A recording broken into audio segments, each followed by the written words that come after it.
Fantastic. Thank you very, very much. Catherine stole my joke. I was going to steal Catherine's joke, but she told it much better than I would. Thank you, Ryan, for convening us, for your tireless work. You and your colleagues, Julie, others, Senator Gignac, presque, all of this room, really, your tireless work on such a crucial issue. What I'm going to do in the time I have is to address 3 points. First, how building a sustainable economy can revitalize, economic growth while helping to secure the future for our kids and grandkids, something that, as Katharine Hayhoe just said, if we're human beings, we should care about. Secondly, a clear point. The time for study is over. The time for consultations is over. It's time to lay the foundations of a sustainable financial system here in Canada. The world's moving forward. And that gets to the third point, Canadians. Canadians deserve results. And this is a foundation for those results, but also how we go about getting those results matters. So, addressing climate change, this room knows, we know, people feel, it's a moral imperative, it's the moral imperative of our age, but it's also the greatest economic opportunity of our time. And so just as we meet this existential challenge, we should also seize this huge opportunity. So before I talk about sustainable finance, let me give a bit of an honest assessment of where we are. We are living through, and we all feel this in various ways, we're living through an age of insecurity, a hinge moment of history that's sprung by a series of crises. Crises in finance. When I first started as Governor of the Bank of Canada, we had the financial crisis. Crisis in Europe, crisis in health, crisis in energy, crisis in geopolitics. And the stakes of these various crises are enormous. This is a chart of global GDP. You see the difference between the dotted line, which was the path we were on, wasn't a fully sustainable path, but the path we were on, and the path that we get knocked to with each of those crises. The slope flattens. The difference between the two paths measured at least on a run rate at about $40 trillion and a cumulative rate over $300 trillion of lost global GDP. If you wonder why governments and households and people are under pressure, that is a big part of the answer, those crises. In Canada, our per capita real GDP is still not yet returned to its pre-pandemic levels. But of course, people don't look at those figures and do that analysis. Why should they? They know this is the case. The issues are more immediate, they're more visceral. Les Canadiens s'inquiètent de leur salaire. Ils travaillent toujours plus fort, toujours plus longtemps.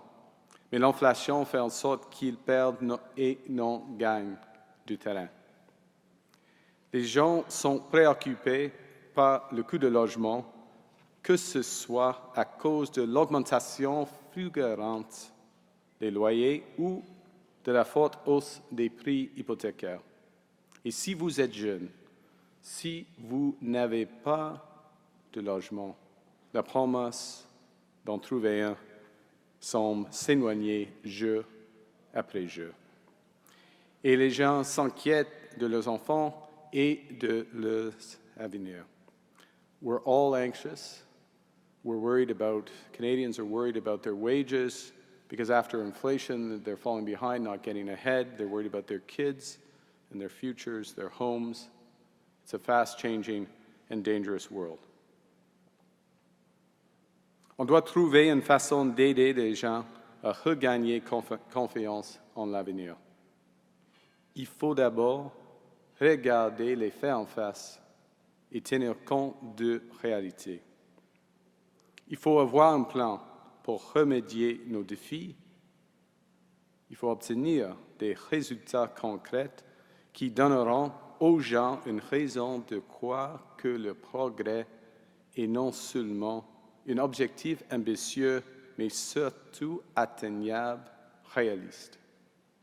En effet, bâtir l'avenir doit être la mission qui doit être au cœur de nos efforts. So it's time to build. It's time to build sustainability, but with that, prosperity and opportunity for all.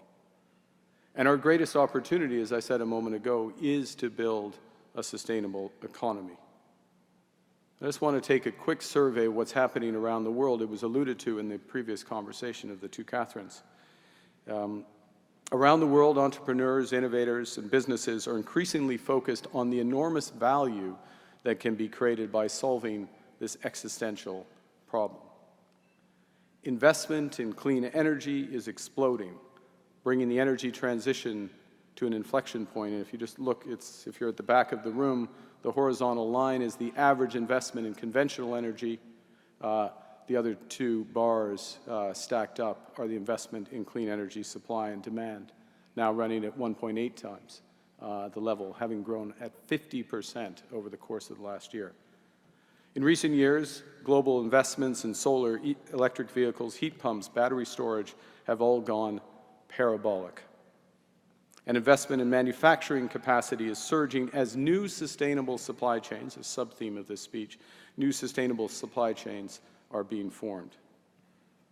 And, turning to finance, as decarbonization becomes a fundamental driver of company competitiveness, if you have the information, valuation premiums across sectors for outperformers are rising sharply. And those companies who move from laggards to leaders, and that's on the left side of this chart, in terms of carbon performance, are generating excess returns for their stakeholders. At the same time of all this value being created, stranded asset risks are rising. A decade ago, I was amongst those who warned that more than 50% of the world's proven reserves of oil and gas and over 90% of the proven reserves of coal must remain in the ground if the world is to limit temperature increases to 1.5 degrees. Then, that was a straightforward statement of climate physics. Now, the world's headed in that direction. The IEA expects that demand for fossil fuels, including oil and gas, will peak over the course of this decade. If you look at the difference between the top line, the green line, and the gray line in that chart, that's the difference in their forecast over the course of the past 5 years for demand for natural gas. It's clear that carbon is becoming a driver of country competitiveness as well. It's a driver of job growth, and in the future, it will be the case that great powers will be green powers. I think this room would agree that Canada can and should be a great power. Building a sustainable economy will bring a multi-decade investment boom after a decades-long drought. In Canada, estimates suggest more than $50 billion of additional investment year in, year out for decades, if we have a sustainable financial system. And addressing climate change will increase productivity in several ways, including across those value chains and through innovations to reduce energy intensity. In all respects, Canada can lead. We can be the linchpin in the new sustainable value chains that are being created in virtually every industry. We can cement as well our leadership in new industries such as AI, where one of the prerequisites is access to large-scale computing resources and cloud that run on clean energy. And I can tell you from personal experience dealing with the CEOs of these major companies that that is a prerequisite. You need clean power to power the information revolution. We can be the go-to and nature-positive supplier of critical metals and minerals that a sustainable world needs. And given our track record of innovation, we can become the clean energy superpower, providing solutions ranging from hydrogen to nuclear. But in order to lead, we need a sustainable financial system to move ahead. And the Industrial Revolution was made possible by a revolution in finance. You suggested kindly that people had read my book. That will be old news then to them if they have. I'm happy afterwards to give us a short summary, anyone who's interested, what happened then. The point is, though, that because the sustainable revolution touches all aspects of our economy, we need changes at least as bold and as far-reaching in the financial system. And I'm going to spend the balance of my time going through those. The foundation is clear, comparable, and decision-useful climate disclosure. And to that end, 8 years ago, when Catherine was starting at her political career at COP 21 at Paris, Mike Bloomberg and I launched the TCFD, then delivered the final standards for the Hamburg Summit in 2017. Over the ensuing years, they were adopted by thousands of organizations, and we took the voluntary approach as far as it could go. So 2 years ago this month in Glasgow, we launched the ISSB, and Charles-Antoine is here, was central to it. We launched the ISSB to deliver a global baseline of standards built on the TCFD. Those standards, as this room will know, have been finalized. They were finalized in June. They're backed now by the global securities regulators, IOSCO, backed by the FSB, and numerous jurisdictions, by the way, that's the history of the TCFD, numerous jurisdictions are now implementing them, not discussing them, implementing them, such that they could cover over 100,000 companies by the end of next year, worldwide. So the world's moving from concept to reality on disclosure, and where do we stand? Well, we've been working on this issue for years. In 2019, the expert panel on sustainable finance released their first report, including a call for mandatory disclosure. There's over 150 Canadian supporters, including many of our largest companies, that report on the TCFD. Large Canadian government organizations with more than $1 billion in assets are required to make these disclosures, and all Crown corporations will have to report according to TCFD by 2024. And OSFI is implementing with respect to federal financial institutions. But our securities regulators have been moving more cautiously. 2 years ago, the CSA published a national instrument for comment on a comply or explain basis, and they also consulted on an alternative which would disclose only Scope 1 emissions, a limitation that would, in my judgment, leave Canadian capital providers and, by extension, our economies, our workers, at a material disadvantage. One of the benefits of Scope 3 emissions is that it aligns the interests of buyers and suppliers in reducing carbon footprints, which would help secure our position in those global value chains that are being created. The CSA is reviewing the ISSB standards. Their eventual conclusions should be coordinated with the CSSB, possibly as late as 2026 for disclosure in 2027, despite SFAC recommending back in February mandatory disclosure and aligning with the SSB. My point is, it's getting beyond time for us to implement mandatory climate disclosure. The need's been long recognized, the world's moving forward, and we could end up in a situation where Canadian firms are subject to a patchwork of methods, including extraterritoriality from the EU and California, and many of them are companies simply not disclosing. This will slow investment, job creation, and hold back competitiveness.